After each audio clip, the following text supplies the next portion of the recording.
Morning, guys. Welcome to the our next episode of the Policy Tanks podcast, presented by Tank Talks, powered by the Policy Tank, and co-hosted by Genius U. In today's podcast, we'll talk about a very specific topic. Uh, It is related to SDG 4, education, access to education, quality education. So, when we talk about quality education, so today we wanted to talk related to the specific area and very important region, I should say, which is actually have done growth over the period of time. And this region lies in Africa. It's an African nation, and yes, its name is DRC Congo. We did our research, we did our studies, and based on the reports of UNESCO and UN, we figured out that yes, over the period of time, people over there have actually worked in a very good manner when it comes to access to education and especially for girls.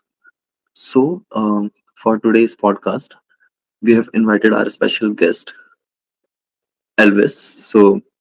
He'll be there with us on this podcast today, and we'll be discussing a lot of questions to him and basic insights regarding his life, his journey, and how he achieved this thing and how he became successful to providing quality education and access to education for girls especially.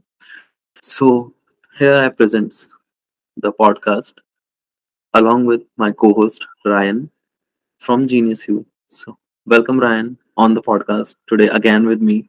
It's been an honor doing starting the podcast from very starting till now, and we had a great experience together. Also, we had a different altogether speakers.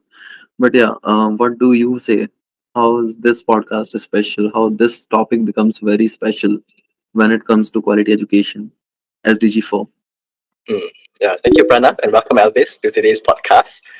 Let me say that quality education is something very close to my heart. As Nelson Mandela once said, education is the most powerful weapon you can use to change the world for the better. I'm very happy to be here today and to really learn from Elvis, his experiences as a very dedicated educator for many years. Yeah. So without further ado, let's jump in. Okay. So Elvis, we'd like to know who or what inspired the Elvis of today, right? So feel free to share with us your personal journey, your background, what got you into the world of education for girls, and inspiring the future of DRC. Thank you very much, Ryan. And thank you, Pranav, for giving me this opportunity to come in your podcast. And I'm very excited about it. So, to share a little bit about my personal journey, I'll start by my self introduction. My name is Elvis Nshimba. I'm Congolese, and I'm based in the Democratic Republic of Congo. I'm the founder and CEO of the Moja Sport Foundation. My my ambition or the fact of starting Umoja Sport has been addressed by my childhood. I've spent, I have experienced a special childhood to where I overcame diseases, illness, but also the special circumstance that happened during my birth. My mother had to work so hard and spend 5 days in a technical bed until doctors decided to use metallic clamps to pull me out by force from my mother's arm. But curiously, I was alive and I'm here today. So that addressed my ambition to contribute to the betterment of our world because since I started growing up, I realized that I'm in the world with a mission and I have to achieve that mission. That's why we started Umoja Sport. But before starting Umoja Sport, I've been involved in teaching for 17 years. So since 2007, I started teaching different topics at secondary school.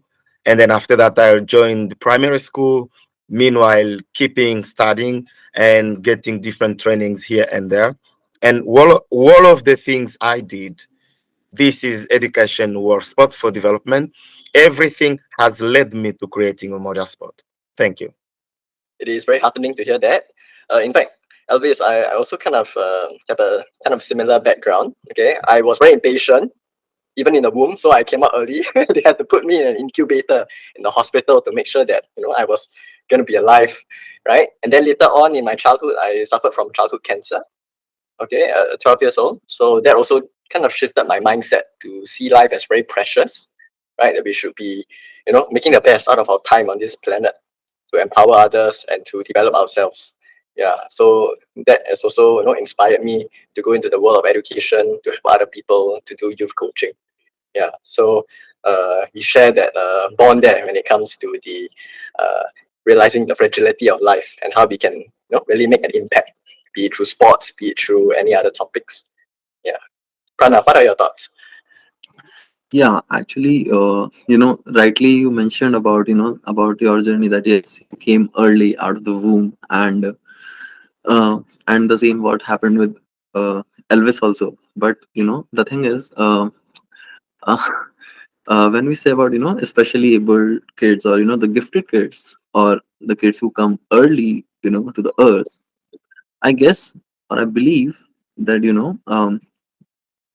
you are the people who are gifted in a very special manner from the god, who actually do good thing. And yes, see, you both are the best examples for that. The great work you guys are doing from the very long years, like the way from last 17 years Elvis is doing, from last from last so many years you are doing. So see, that's the thing.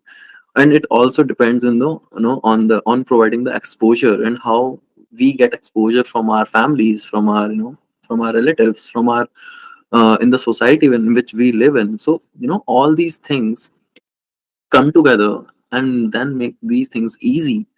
So yes, in that way, when it comes to girl education also, then why should not we should come together and make things easier for them also, to come up, to lead, to inspire and change the world, right? Well said. Yeah. So based on this thing, Elvis, I need to ask you one thing. What experience have you shaped, have shaped your role in advancing education in the DRC? Experience I have faced and which shaped my role currently is the poverty. Because Hmm. during my childhood, I realized that my education was threatened by two things. First of all, illness, and Yeah. my parents couldn't afford to send me to adequate healthcare treatment. And secondly, I realized that poverty was the cause root, the main reason why education is being threatened. And as Ryan said, Nelson Mandela said, education is one of the powerful tools one can use to develop their community. Without education, we can't talk about gender equality. Without education, we can't talk about sustainable communities. We can't talk about health and well-being. So everything really depends on education. And when I started educating young boys and girls, I realized that one of the things that made me feel so happy is the transformation I could see. I could see how I welcomed girls. They are very young, but then they start developing the critical thinking. And then they move to suggesting some solutions. And then I see them growing and becoming responsible. One of the case is Bernice. Bernice is a coach for sport, a sport for development coach at Umoja Sport, and Bernice was a victim of ill treatment since she was 2 years old. Her parents divorced. And Mm. as the parents divorced, she was called to stay with her father and live with her stepmother, who inflicted ill treatment on her until she grew up and started spending days and nights along streets. But then one day, I met Bernice. And I said, you can get back to school. You can do it. So we started sponsoring Bernice. Bernice became a student, and now she has achieved her studies. So she got the state diploma. And Bernice is currently working with us as a coach, as a role model for girls, but also as a facilitator of French literacy. So all of these have shaped my ambition. They have nourished my ambition to work and devote for a girls' education in the country. And what you have realized also is that When girls are educated, they are likely to save better than boys. When girls are educated, they are likely to embrace family planning and plan everything for their development and the development of their future children. Yeah, so that's what I can say. Yeah, rightly said. Because as we say that, if you teach a boy, they can change the society. But when you educate a girl, that girl can change the complete generation, right? So that is the, the very basic difference. What I feel like, our society and people need to understand, that why it is very much important to, provide quality education to both boys and girls, and especially girls, so that they can lead, they can inspire the world. And adding to this question, the response what you gave, I want to ask you, what were the primary challenges faced by the education system in the DRC, particularly in relation to girls' education?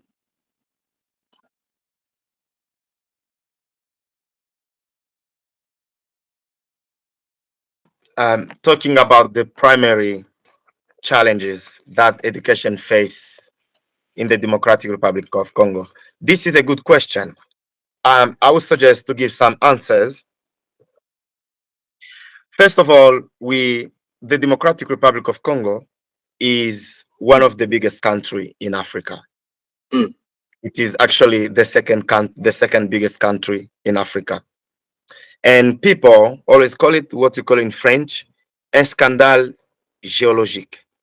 This means that the country is very rich in minerals, in everything. But despite this potential, education rate in the Democratic Republic of Congo is among the lowest in Africa. And this results in high level of poverty, high level of inequality, high level of ignorance on health issues and climate change.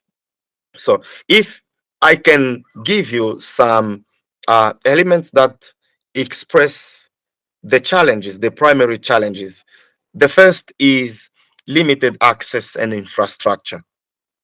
I say this because many rural areas across the Democratic Republic of Congo do not have adequate schools.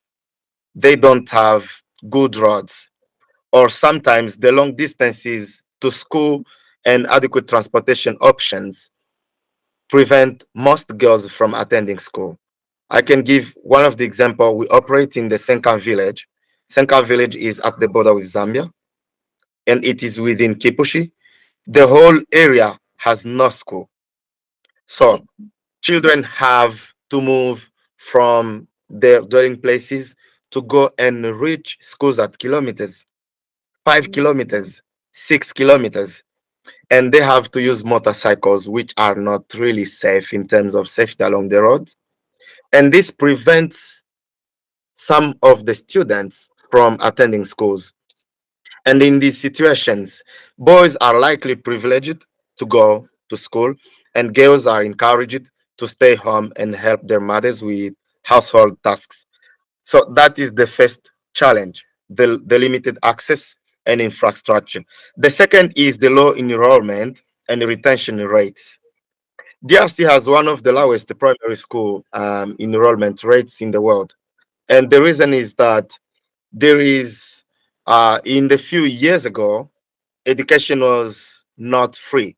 So the whole education from pre-primary, primary, secondary, and university, both people have to pay. Um, and then this is the reason that really brings down the rate of enrollment in the Democratic Republic of Congo. The third challenge is the quality education. Quality education depends on adequate teaching resources, but also updated curriculum. But the thing is that DRC still has the outdated curriculum that we are using, but also we don't have adequate resources. We need to link the theory to the practice. And what I call quality education is an education that is inclusive, an education that brings equal access to both boys and girls, and very most the education that answers to today's question, because today we have the global warming everywhere. So we Yeah, need education that brings youths in the center of these preoccupations. What can we do? What can yeah. we do to solve this problem? So we don't have adequate materials to bring that Mm. education, but also we need motivated teachers. Elvis, before coming to solutions, I want to ask you one more question. Then we can talk about the multifaceted approach. What you have used as a coach and as a teacher in Emoja Foundation. So, how do social, economic, and cultural factors contribute to these challenges? If you can, the challenges which you stated right now. So, how the society, economy, and cultural factors contribute to all such challenges? Uh, Economic factors and social factors contribute very much to these challenges. I will start by the uh, sociological aspect Hmm. of the challenge, especially when we talk about girls' education. Yeah, You know, the Democratic Republic of Congo has the patriarchal attitudes and gender hierarchy. So the tradition and norms across the country, across different tribes, has been stipulating that men or male community members are superior to female. So female should always be subject and yeah, obey. So they are like, people are up there and then women or girls are just down. So this has been brought to all aspects of life. When we talk about education, boys should always be up and girls should always come down. And this mindset has been turned into an existing traditional system. So now the system has been very much ingrained in community members' mindset, where they think that girls should not pursue higher education. For example, they can learn primary school and they know how to read, they know how to write, they can speak a few French. That's it. The rest of the time, for example, they are now 14, so they can start learning how to take care of their households, go with their mothers to these tasks, to those tasks, and so on. And the second thing regarding the sociological aspect of challenges is that early pregnancies and early marriages have played a major role, because people or the community could agree that girls should be married when they are 13, 14 years. It's not a problem. So they are even encouraged. For example, if a girl turn 16 and she doesn't have a boyfriend,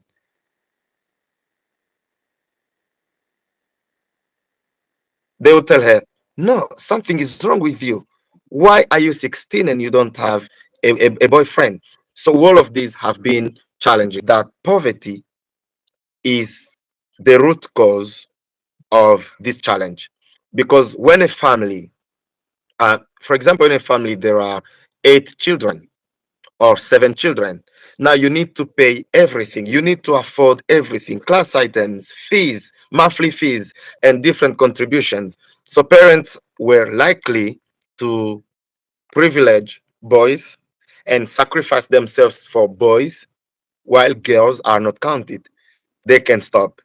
But also, this came in the parents' minds because there has been no measures to protect girls from gender-based violence and from getting pregnant while they are at the school age. So it became a system that when girls are 16, they are in grade 7, in grade 9, in grade 10, they get pregnant. And the Congolese law doesn't allow a pregnant woman or an early mother to join school. So if you're pregnant, you stop your education forever. Now parents started saying, so I can pay half of your cycle because I know that you're going to get pregnant. So I can't lose my money. So all of these have been challenges. Yeah. Mm.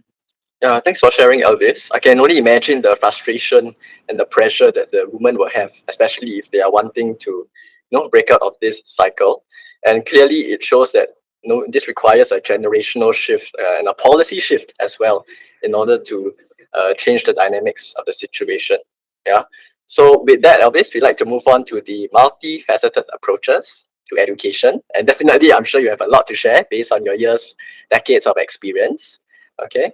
So let's begin by, besides sports, which you are engaged in, what other approaches are being utilized at this moment to improve education access to girls in the Congo? Thank you for the question. I believe in sport.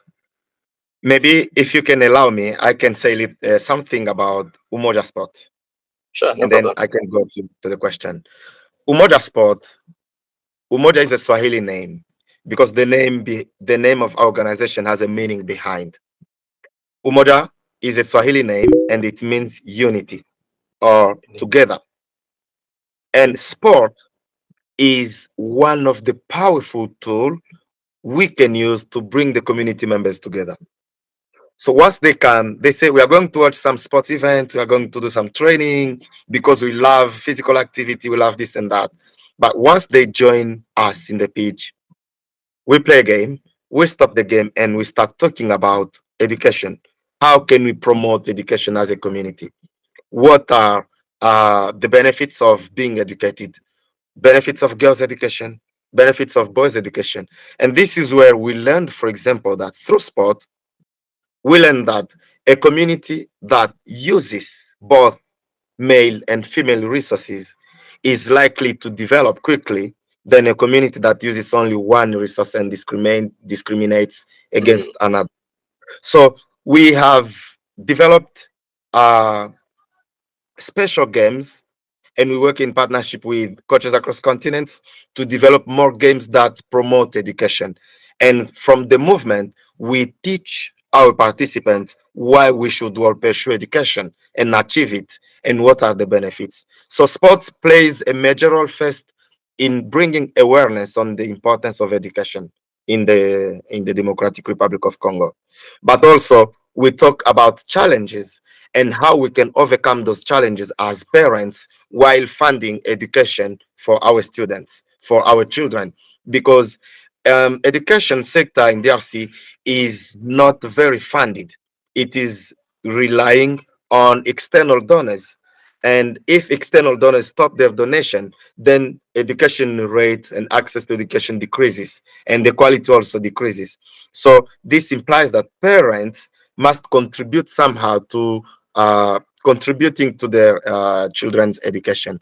So sport is one of the tools we use to bring that awareness, and then it entice parents to send their students, their children in schools. But also, Motorsport gives an example because our ambition is to build our own schools in our operation areas. But so far, we can't afford to do so. So what we are doing is that we are providing sponsorship to some of our beneficiaries. We send them to school and we pay everything for them. But also we provide health classes such as menstrual health management to adolescent girls and mothers. We talk about family planning for women, and we teach life skills to out of school youth. Yeah. L'égalité des sexes est une priorité. Nulle communauté ne peut accélérer son développement si elle laisse derrière les femmes et les filles.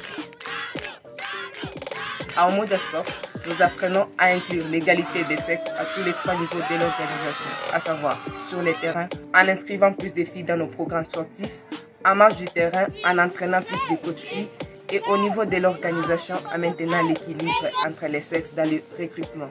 Nous avons hâte de rejoindre des grands réseaux des organisations qui partagent les mêmes idées que nous, afin d'apprendre d'eux et de leur partager nos pratiques. Je suis Lise Bingwema, secrétaire administrative à Umoja Sport. Restez à l'écoute afin d'apprendre plus sur nos activités. Oh, wow, that's amazing. So a lot of mindset work that starts from the galvanizing impact of the sports and play. Is that correct? That's correct. Thank you, Elvis. Are there any other successful initiatives that you all have done? Like, I'm wondering, is there anything related to entrepreneurial education that you all teach to the young ones? Yes. Um, the mission of a motorsport is to create a safe and thriving community for everyone, regardless of their background or their gender. And to achieve this mission, Motorsport has developed three innovative solutions. The first is Sport for Development, where we use sport as a tool for education outside the classroom. The second is education itself. I've talked about it. And the last key program is economic empowerment. In economic empowerment, we talk about entrepreneurship, especially social entrepreneurship. So we encourage our youths to take risk, to start their activities, and to not only wait for the government, because most people in the Democratic Republic of Congo are crossing their hands and saying, we are waiting for the government to make jobs for us. But I've Uh, seen where in the world where the government can provide employment to everyone. So if we don't create employment ourselves, and if we don't support people, we can't do it. And the mission of Umoja is to become a hub of social entrepreneurs. We don't only teach them about education, but we give them necessary skills so that they can start their own things. And then we together we develop and we bring the betterment in the world. One of the example to show evidence of what I'm doing in the economic empowerment, we teach sewing to out of school girls. Some of the girls, one of the example is Gloria Yumba. Right after the training, she was supported by her family and by Umoja Sport. So she got one sewing machine and she started sewing at home. But at Umoja Sport, we have a kind of follow up. So we went to visit her and we saw her sewing. The way to encourage her was to order some shirts from her, rather they are good or not, but we ordered some shirts. And then we told her that, you need to apply what you learned in financial literacy and cooperative. You can't develop your business because even if it is only one sewing machine, this becomes a business. So you need to find a place where people can see you, where people can come to ask you some questions. So we encouraged her to bring her sewing shop out of her household. And now she has three sewing machines, which is a great thing. And today we are distributing menstrual cups. Those menstrual cups needs to be kept in cotton pockets. So we don't buy cotton pockets. We wish to have them sold by our one graduate, our one laureate from sewing project. So we see them, we give them this market, and we fund them. And we know that if girls like these ones, even though they didn't achieve their normal education, but now they have a choice, they have a skill, and they have a knowledge. So they are not independent, they are not depending on everything which can bring them down, but now they are self-dependent and they can even contribute. So they have a word, and this puts them in a position of power. This is the kind of entrepreneurship we would like to bring across our community, as well as other activities that I can talk about here because we are still designing them. It's a very Yeah, yeah. shining example, actually. Yeah, and I think I've learned a bit too late from the school of hard knocks that no one is coming to save you. You have to save yourself. And having that independent mindset is actually very empowering, especially for women, right? They don't have to depend on a male, especially if it's an abusive male member they have to depend on. Instead, they have their earning potential and then they can chart their own path in life. So I'm very happy to see that you have empowered Gloria in this aspect, Elvis. But yeah, I must also say this thing that is, apart from providing education, what you are doing is that, you're also doing empowerment through skill development. And the case which you mentioned right now, it's actually a best example of that. That, how you nurtured the skill of a particular, the pass out girl, and now how she do seeing, receiving, and getting clients from your side and from other people. So actually, this is a very best example of empowerment. And I would like to know also, other like what specific programs or initiatives focus on skill development for girls in the DRC, like on the lines what you are doing. So, are there any other programs also in the same manner which are running, or the same kind of initiatives? If you can just tell us about that. Uh, yes, so we have other programs, but most of the programs are not implemented because we started Umoja Sport only in 2022. So we are still working on fundraising and then start Mm-hmm. more programs. But what we would like to do in terms of entrepreneurship at Umoja Sport is to make a kind of TVET, so technical and uh, vocational education program, where we split skills in two levels. So we will have Umoja vocational skills and then Umoja technical skills. In the Yeah. vocational skills, we would like to add, for example, we have sewing now. We would like to add beauty. We would like to add like housekeeping and catering.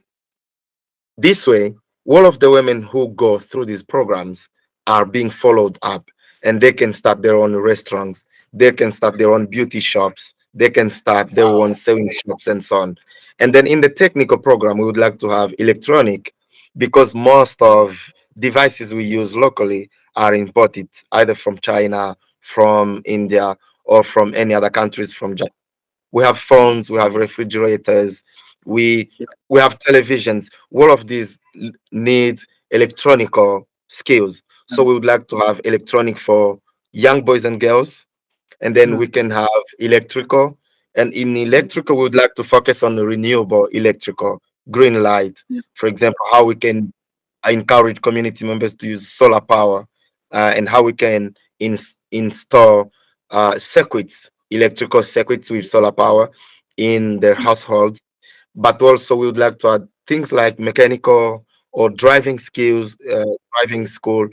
All of this can help because today DRC is facing issues related to criminality. And Yeah. criminality comes because mostly young boys have nothing to do, but they want to have clubs. They want to live their life. They are not Yeah. educated. They can't find job. And then they start involving in criminality during night and daytime. But if we train them to Yeah. become drivers, for example, they can be hired and start making common transportation with people. And this way, everyone can live a better life. So these are the programs, and this list is not exhaustive of what we would like to do in terms of entrepreneurship. Yeah. No, like apart from these programs, like we would also, love to know other programs and other initiatives, if you know, which are being run in DRC from other organizations, either in collaboration with international organizations or directly. So, are you also aware about that? Yes, Because we Mhm. Go ahead. because there because as per our understanding and as per our research, what we found is there is one program which is called FHI 360, which is being run in collaboration with UNESCO. And apart from this, there is one another program which is EESSE project. So these two programs are running right now. So one is run by World Bank, and another one is run by UNESCO. So these two initiatives actually are being run by, in collaboration with, um, an international organization and a private organization which are there. So in that way, so if you can just, put a light or shed some light on this particular thing. Yes, so there are many initiatives apart from Yeah. those two. There are many Yeah. initiatives, but we are not yet aware of all of them. What we Yeah. know that we have international agencies like UNICEF, they Yeah. support education and they Yeah. work straightly with the national education Yeah. minister. We have, for example, the World Bank. They are very much involved in education, but also in entrepreneurship. Yeah. And we have, for example, the USAID, which are Yeah. mostly in development. of communities, but also in risk prevention and stability across the country. So there are many organizations, and Umoja Sport would love to be connected to yeah, some of these so that we can together um, succeed in our yeah, mission. Because yeah, today, um, if someone wants to stop very early and not go far away, he yeah, can embrace ecosystem because they mm, want to go alone, but they can yeah, succeed. If someone wants to succeed, for example, motorsport, we are engaged in ecosystem where we try to get yeah, to collaborate with organizations here and there. And motorsport collaborate with some organizations in the country. For example, we collaborate with our sports ministry yeah, where we talk about sports as a catalyst for development and how we can improve communities through sport. So Motorsport has been collaborating with the national minister on that, but also we yeah, collaborate with state ministries and we collaborate with international organizations and networks such as mm, the Sport for Social Change Network in South Africa, where they yeah, provide us with light on how we can use sport as a tool to achieve the 60 agenda of the African yeah, Union, which yeah, is almost the same with the 2030 agenda of the United Nations. So we really value this collaboration and we would like to be connected to most of them. yeah. Because I was amazed, to get through with this fact that in 2017, World Bank actually invested $135 million for the girl education and for improving access and teaching conditions for girls in DRC Congo itself, and this amount increased to $246 million in 2023. So that was actually a very rapid growth when it comes to that a particular region, because the kind of initiatives what are being taken from the people like you, it has actually raised the bar higher of girl education and access to education of girls. And how you are also that creating that nudge effect, that okay, it's not just about education, it's also about how to learn sustainably, and how to develop other skills alongside the life skills, so that even after graduating or getting pass out from the education institution, so how you can survive or how you can earn or be a breadwinner for your family. So that was the very good approach, which I should think, or I think that other countries should also follow. And DRC can become a very good example. DRC can set an example in front of all the world, that. And actually I praise DRC and DRC people for that thing. Yeah, thank you. And a few decades ago, education rate in DRC was less than 50%, Yeah. and only 52 could achieve primary school, and then 23 could achieve secondary school. In the Mm, 23 who achieved secondary school, only 6% represented girls across the mm, country, I think 2 decades ago. But now there has been effort, the country has made efforts, and the institutions, in collaboration with international organizations, they have really made a great impact in education with the increase. For example, access to education. This is the recent report, which says that access to education has improved considerably over the past 2 decades now, especially for girls and at their early ages. So between 2000 and 2017, primary net enrollment increased by 50%, which is very significant, from 52% to 78%. However, the completion rate at the primary level remains low at 75, and the quality of education is extremely poor, with an estimated 97% of 10 years old in DRC being in learning poverty, but also meaning they cannot read and understand simple text. But the government and yeah, community organizations like Umoja Sport yeah, and international agencies that are will to support the DRC are currently working on improving all of this. These last 5 years, there has been an increase in enrollment because the primary school became free of charge. Now, because education at the primary school is free of charge, there is there are many parents sending their students in in education, which increase the enrollment rate for both boys and girls, and which is a good signal. But Umoja Sport believes that we need to work hard and then improve and update the quality of education that we are giving, aligning it together with education at the international level. Thank you. Thank you very much, Ryan, for Elvis, for providing this, this information, and that how you people are actually, leading the, the initiative when it comes to, a comparative analysis in throughout the world. So, Mm. Well, Elvis, I do have a burning question because you have shedded light on the vocational aspect, the technical aspect, the collaboration aspect. So, my question would be, how are advancements like on the digital aspect, like digital education for the young people in the DRC and for the girls, of course, right? Like, because I hear some of the girls, they may be at home, they cannot travel out. So, what comes to mind is the digital education through the laptop, for example, could be a great way to improve access to education. So, what are your views on this?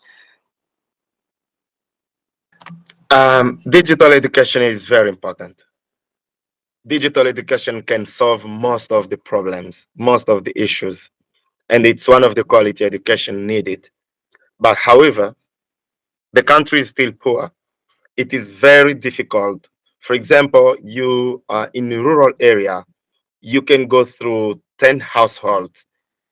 Maybe only 2 households may have a smartphone like this.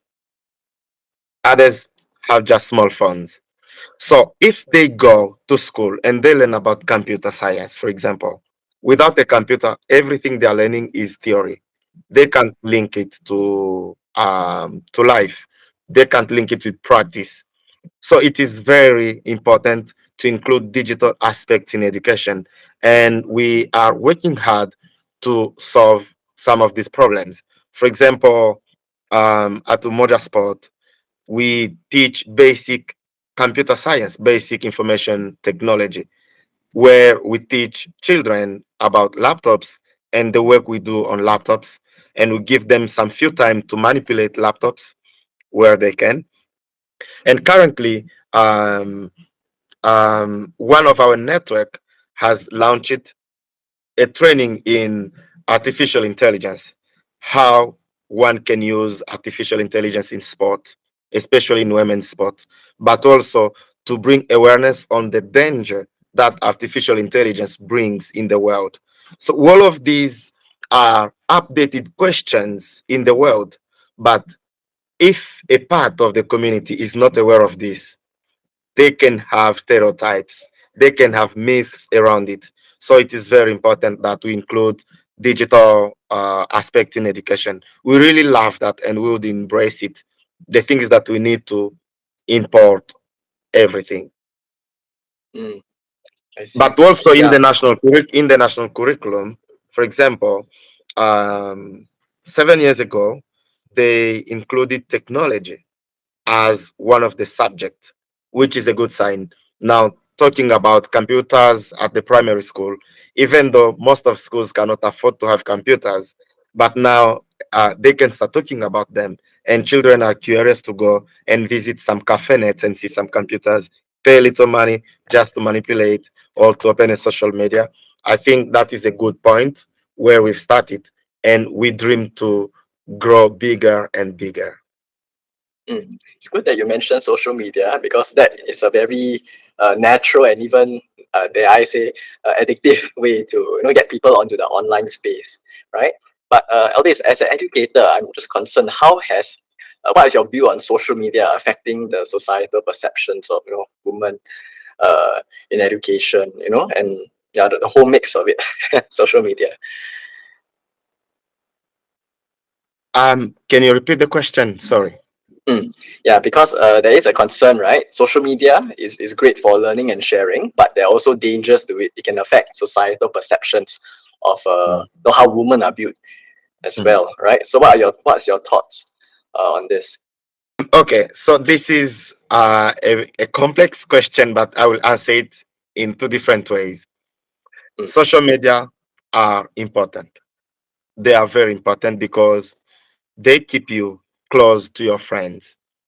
Through social media, you can build a strong network of friends that you didn't have or people that you haven't met physically.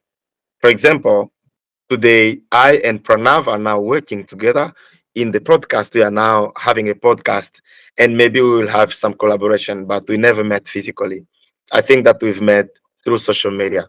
This is one of the benefits, but also through social media.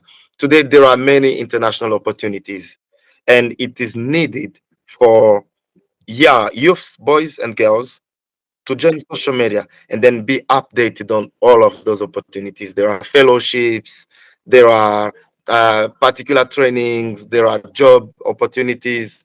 So all of these are on social media. But also, the other aspect is that we need to train our youths about the correct use of social media. Because if they are not trained, if they are not aware of the danger that is around social media, they will expose themselves. Today, there is what we call online harassment. There are risks of people watching pornography. So, what can happen if students, if children at their school age are watching pornography? Because pornography, I don't know, but people always say that it destroys even our mental faculties. So, what happens if these youths are watching such sensitive images like that, which doesn't reflect the reality in life?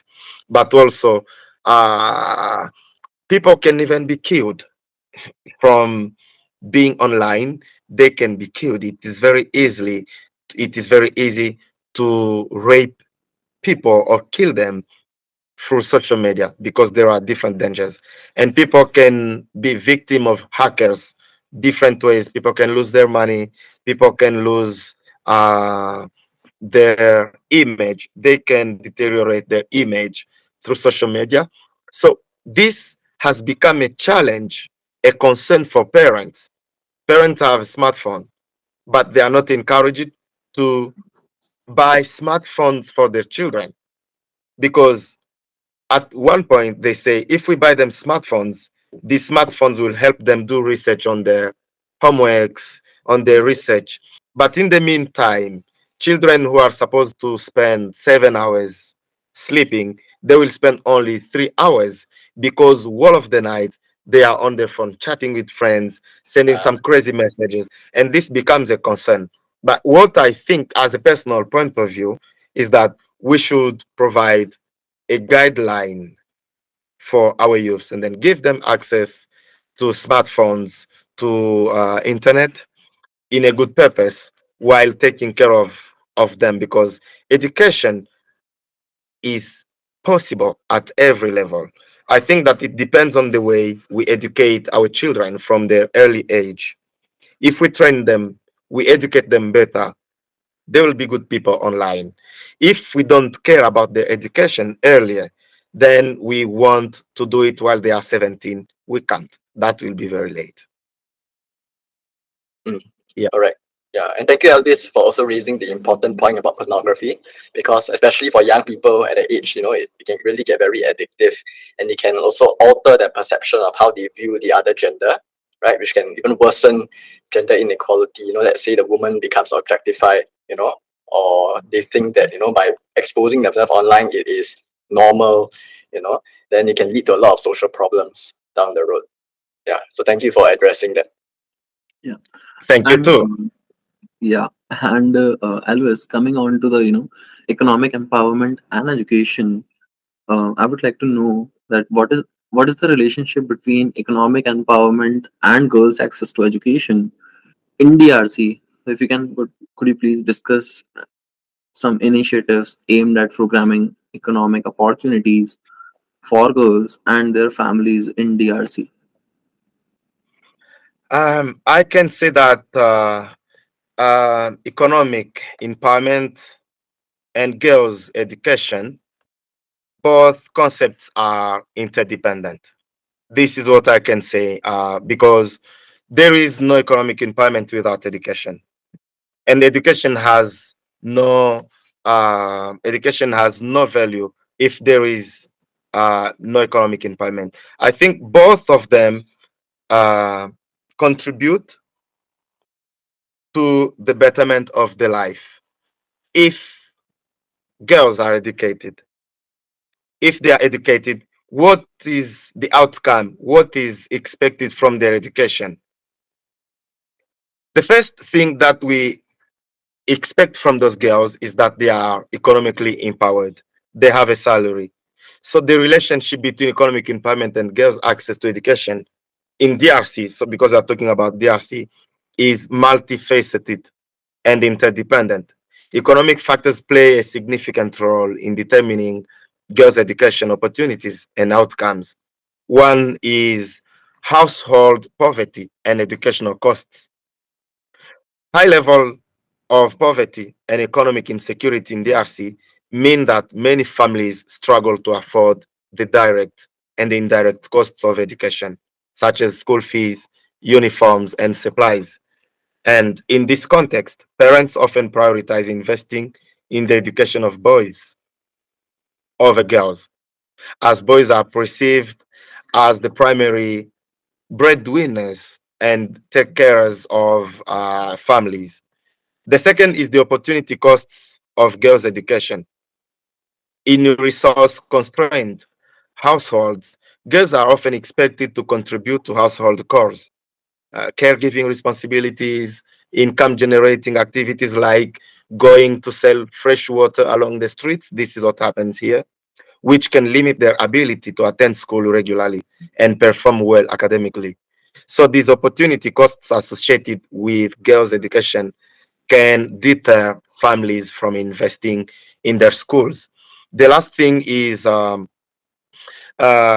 economic empowerment, economic independence, and delayed marriage. When, for example, economic empowerment programs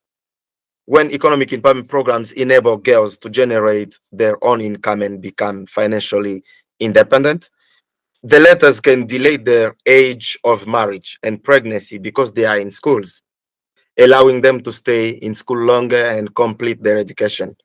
But in turn, this can break the cycle of early marriage and pregnancy, which are significant barriers to girls' education and school attainment in schools. So these two programs are interdependent.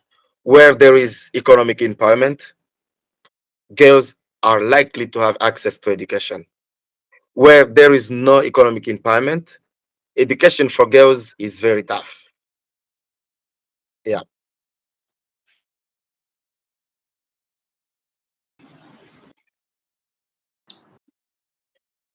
Okay, thanks, Elvis. So the thing is, we go back to the sports education part, right, which is what you focus on a lot. Okay, so how then do the girls, how do the girls empower themselves so well that it can change parents' perception? You know that, oh, I shouldn't be focusing so much on the boy, but let's give a chance for the girl instead, and then invest in her. What do you think needs to happen?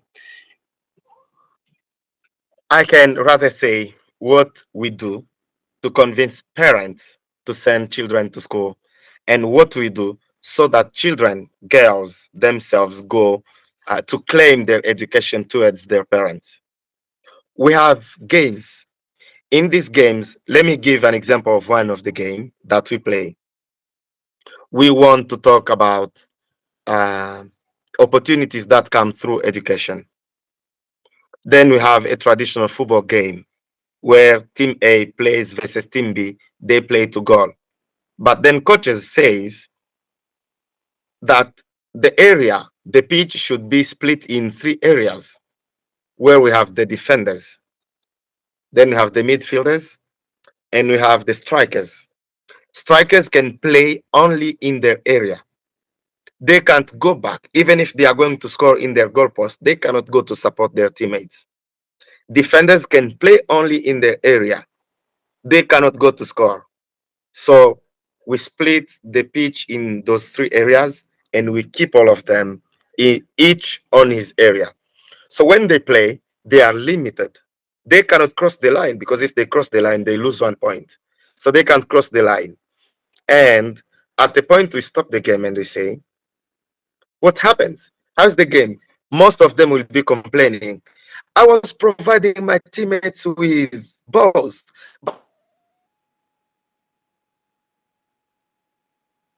but they can't score. If I was there, I could just kick once and then it would be a goal. Give them a con. I give them just a con. I give them just a con. If you have a con, you hold the con in your hand, you are free. You can go everywhere you want. You can go to strike, you can come to defend, you are free. So they play again, and then we stop the game. We ask them, how do you feel? The players with the con will likely be happy because they have been moving. They could keep the ball the longer they want, and they could go and support their friends. Maybe they even achieve by scoring. This can happen, and then they're happy.